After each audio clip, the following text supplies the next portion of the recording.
বন্যার্তদের সহায়তায় তোলা ত্রাণ ও টাকা কোথায় এবং কিভাবে রাখা হয়েছে সে সম্পর্কে বিস্তারিত জানিয়েছেন বৈষম্য বিরোধী ছাত্র আন্দোলনের সমন্বয়ক হাসনাত আব্দুল্লাহ।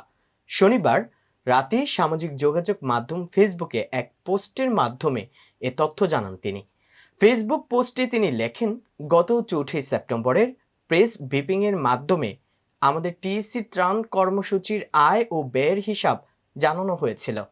ব্যয় বাদে বাকি টাকা ঢাকা বিশ্ববিদ্যালয়ের জনতা ব্যাংক, সোনালী ব্যাংক শাখা, ইসলামী ব্যাংক ও মোবাইল ব্যাংকিংয়ের সংরক্ষিত রয়েছে।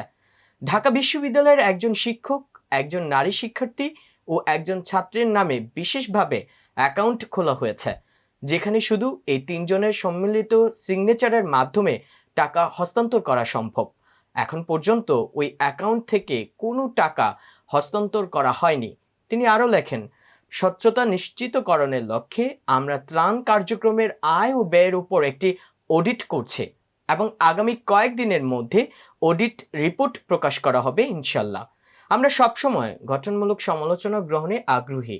কোনো বিশেষ ভুল বুঝাবুঝি থাকলে অনুগ্রহ করে তা নির্দিষ্টভাবে তুলে ধরুন, যাতে আমাদের কাজ আরও কার্যকরী হতে পারে। আগামীর বাংলাদেশ হোক স্বচ্ছতা ও জবাবদিহিতার মডেল।